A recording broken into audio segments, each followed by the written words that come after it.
بسم اللہ الرحمن الرحیم ایاک نعبد و نستعین۔ ڈاکٹر امجد، آپ کا میں شکریہ ادا کرتا ہوں کہ آپ نے آج مجھے موقع دیا مختلف ٹریڈ یونینز کے ساتھ بات چیت کرنے کا۔ آج میں اپنے محنت کش لوگوں کے ساتھ ہوں اور میں بڑی دیر سے کوشش کر رہا تھا کہ ہم پاکستان کی جو کسان کی بھی تنظیمیں اور مزدوروں کی بھی تنظیمیں اور جو ٹریڈ یونینز جو مختلف ایریاز میں کام کرتی ہیں، میری کوشش تھی کہ میں ان سے ملاقات کروں۔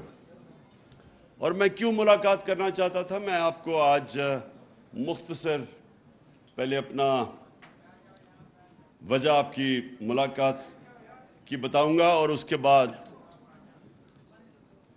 آگے کا لائحہ عمل آپ کے سامنے رکھوں گا۔ دیکھیں، جب ہمیں حکومت ملی اور یہ اب سارے اعداد و شمار جو سروے آف پاکستان ہر سال چھپتا ہے، اس کے اندر یہ سب دیکھ سکتی ہیں جو میں آپ کو چیزیں بتاؤں گا۔ ہر سال پاکستان کی معیشت کے اوپر ایک گورنمنٹ پبلش کرتی ہے جس کو کہتے ہیں سروے آف پاکستان۔ وہ اس حکومت نے ابھی پبلش کی ہے۔ اس حکومت کے سروے کے مطابق جب ہماری حکومت ہٹائی گئی اپریل میں، تو اس سے پہلے پاکستان کی 17 سال کے بعد سب سے بہتر پاکستان کی اکنامک گروتھ ریٹ تھی۔ یعنی پاکستان کی معیشت جس ریٹ پہ بڑھ رہی تھی، وہ 17 سال کے بعد 2 سال مسلسل پاکستان کی بہترین گروتھ ریٹ تھی۔ اس کا مطلب کہ نوکریاں مل رہی تھیں، اس کا مطلب دولت میں اضافہ ہو رہا تھا۔ جی ڈی پی، جس کا مطلب ہوتا ہے کہ سالانہ جو آپ کی آمدنی میں اضافہ ہے، وہ ہمارے تیسرے سال 5.7% تھی اور چوتھے سال 6% تھی۔ یہ 17 سال کے بعد سب سے تیزی سے ہماری معیشت بڑھ رہی تھی۔ اور وہ معیشت ہمیں جو ملی تھی، یہ بھی آپ اس وقت کی اکنامک سروے میں دیکھ سکتے ہیں کہ سب سے زیادہ پاکستان کی تاریخ کا بیرونی خسارہ، جس کو کرنٹ اکاؤنٹ ڈیفیسٹ کہتے ہیں، وہ سب سے زیادہ تھا جب 2018 میں ہمیں گورنمنٹ ملی۔ کیونکہ آپ سب متاثر ہوتے ہیں جب معیشت اوپر جاتی ہے، نیچے جاتی ہے، بے روزگاری بڑھتی ہے، بے روزگاری کم ہوتی ہے۔ اس لیے میں یہ آپ کے سامنے یہ چیزیں رکھ رہا ہوں تاکہ یہ نہ ہو کہ میں مفروضوں میں بات کر رہا ہوں، میں آپ کو ہارڈ فیکٹس دے رہا ہوں۔ تو 20 ارب ڈالر کا خسارہ، یہ جو ابھی اسحاق ڈار کو امپورٹ کیا گیا وہاں سے، یہ تب جب یہ فائنانس منسٹر تھا، تو 5 سال میں پاکستان کی ایکسپورٹس جو آمدنی لے کے آتی ہیں، جو ڈالر ملک میں لے کے آتی ہیں ایکسپورٹس، وہ 5 سال میں نہیں بڑھی تھی۔ اور ان کے دور میں تیل آدھی قیمت میں تھا۔ جو ہمیں گورنمنٹ ملی، ہمارا تیل رہا ہے $100 سے بھی اوپر گیا انٹرنیشنل مارکیٹ میں۔ ان کے دور میں $50 تھا، تو تیل بھی کم تھا۔ جو اصل ہمیں مشکل پڑتی ہے پاکستان کو، کیونکہ ہم امپورٹ کرتے ہیں تیل، جب وہ عالمی منڈی میں اوپر جاتا ہے تو وہ پھر ساری چیزیں مہنگی کر دیتا ہے۔ بجلی بھی، کیونکہ آدھی تقریباً بجلی تیل سے بنتی ہے، وہ بجلی بھی پھر اوپر چلی جاتی ہے۔ تو ان کے دور میں آدھا تھا، تقریباً $50 کے ارد گرد تیل تھا۔ ہمارے دور میں وہ 103 سے 115 تک بھی گیا۔ تو تیل بھی آدھا، اس کے باوجود انہوں نے 20 ارب ڈالر کا بیرونی خسارہ کیا. اور یاد رکھیں بیرونی خسارہ اس کا اصل تقریباً 35% جو ہوتا ہے وہ جاتا ہے تیل یا پیٹرولیم پروڈکٹس کے اوپر. ہمیں سب سے بڑا خسارہ ملے, ہمارے جو ریزروز تھے وہ تقریباً 9 ارب ڈالر کے تھے. 9 ارب ڈالر کا مطلب کہ کوئی 6-7 ہفتے کی امپورٹس کے لیے ہمارے پاس پیسہ تھا. اور ہمارا جو اندرونی خسارہ تھا وہ بھی ریکارڈ تھا, بیرونی بھی ریکارڈ, اندرونی بھی ریکارڈ. اور پھر یہ جو ہماری بجلی تھی, انہوں نے جو کانٹریکٹ سائن کیے تھے وہ اس کو کہتے ہیں کیپیسٹی پیمنٹس. انہوں نے جو کانٹریکٹ سائن کیے تھے وہ آپ بجلی خریدیں یا نہ خریدیں آپ کو بجلی کی قیمت دینی پڑتی تھی. اور انہوں نے جو کیپیسٹی پیمنٹس ہم تھی میرے خیال میں تقریباً 350 ارب تھا جب 2018 میں اب آئے, وہ بڑھتی گئی, وہ 800 ارب پہ چلی گئی, وہ 2023 میں چلے جائے گی 1450 ارب پہ. اب ہمارے پاس وہ اتنی بجلی ہم استعمال ہی نہیں کر سکتے. حال یہ ہے کہ ہم وہ بجلی استعمال ہم کر نہیں سکتے لیکن پیسے دینے پڑ رہے ہیں. تو اس کی وجہ سے سرکولر ڈیٹ ایک اور قرضہ چڑھا ہوا تھا. میں صرف یہ آپ کو اس لیے بتا رہا ہوں کہ ان حالات میں بینکرپٹ ملک ہمیں ملا. پہلا سال بڑی مشکلوں سے ہم نے اس کو اسٹیڈی کیا, اسٹیبل کیا. دوسرے سال کرونا آ گیا. ساری دنیا کے اندر صدی میں ایک دفعہ اتنا بڑا ایک ایسا ایک بحران آتا ہے, ساری دنیا میں آیا. اس کے باوجود, اور کیونکہ ہم پھر انویسٹمنٹ نہیں لا سکے, کوئی چائنا بند ہو گیا, چائنا 2 سال کے لیے بند ہو گیا, ہمارا اصل ٹریڈنگ پارٹنر چائنا تھا. اس کے باوجود ہمارے تیسرے اور چوتھے سال میں میں نے کہا ریکارڈ 17 سال کے بعد ہماری بہترین معیشت کی پرفارمنس ہوئی اور ریکارڈ ایکسپورٹس کی ہم نے 33 ارب ڈالر کی. اور بیرون ملک پاکستانیوں کو ہم نے انسینٹیوائز کیا, انہوں نے ریکارڈ پیسہ بھیجا بینکوں کے تھرو 31 ارب ڈالر. اور کسانوں کی جو ہم نے مدد کی, کسانوں سے کیا ہو رہا تھا, بڑے بڑے شوگر مافیا جو بیٹھے ہوئے تھے یا شوگر ملز, وہ کسان بیچارہ اپنا اس کو اگر ریٹ سیٹ ہوتا تھا مثلا 180 روپے کا اگر ریٹ سیٹ ہوا ہے تو وہ ملز کیا کرتی تھی, اس کو پہلے تو پیسہ نہیں دیتی تھی سال تک, اور پیسہ دیتی بھی تھی تو اس کو وہ کہتے ہیں کٹوتی کرتی تھی, یعنی اس کو 180 کا ریٹ پہ 120 ملتا تھا اس کو. تو نہ کسان کو پیسہ پورا ملتا تھا نہ ٹائم پہ ملتا تھا. ہم نے قانون بدلا, ہم نے فائنز لیوی کیے کہ فوری طور پہ کسان کو پیسے دیں.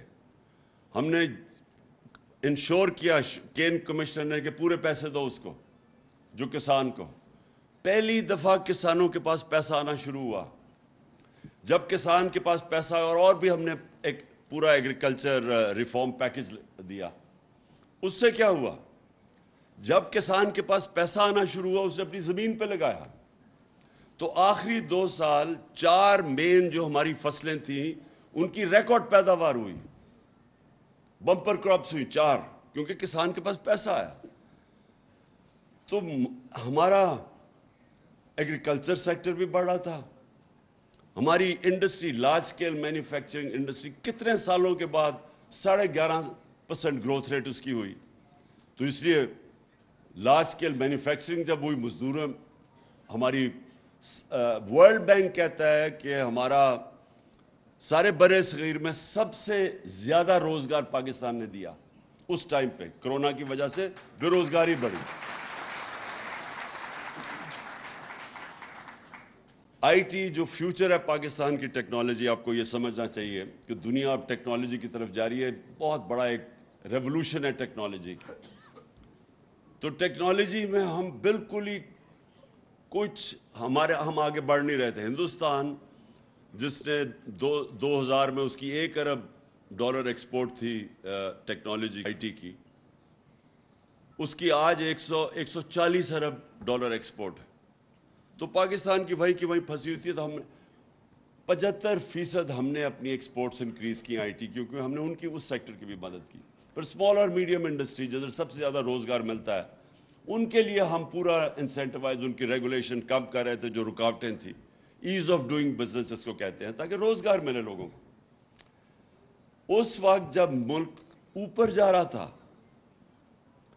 اس کی ہمیں جب موڈیز, یہ جو ایک انٹرنیشنل کریڈٹ ایجنسیز ہوتی ہیں جو فیصلہ کرتی ہیں کہ ملک کی معیشت کی کیا حالات ہیں, اس کے مطابق آپ کو گریڈ کرتی ہیں B-, B+.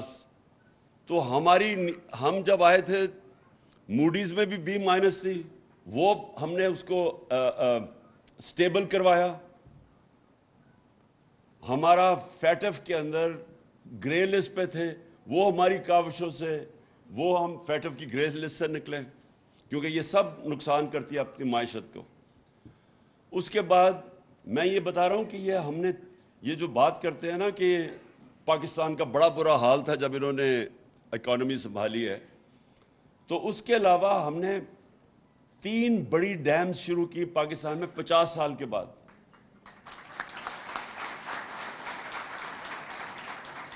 جن کو مجھے افسوس سے بھی کہنا پڑتا ہے کہ وہ سارا رک گیا کام, کیونکہ گورنمنٹ کی اب وابڈا کی جو ریٹنگ ہے وہ نیچے چلی گئی ہے. جب سے یہ آئے ہیں کریڈٹ ریٹنگ نیچے گئی ہے, اب باہر سے قرضے نہیں ملیں گے. تو وہ سارا جو ہم نے اتنی 50 سال کے بعد اپنے ملک میں پانی کے ریزروائرز اور پانی سے بجلی بنانا, جو سب سے آسان صاف طریقہ بجلی بنانے کا, وہ اب رکا ہوا ہے.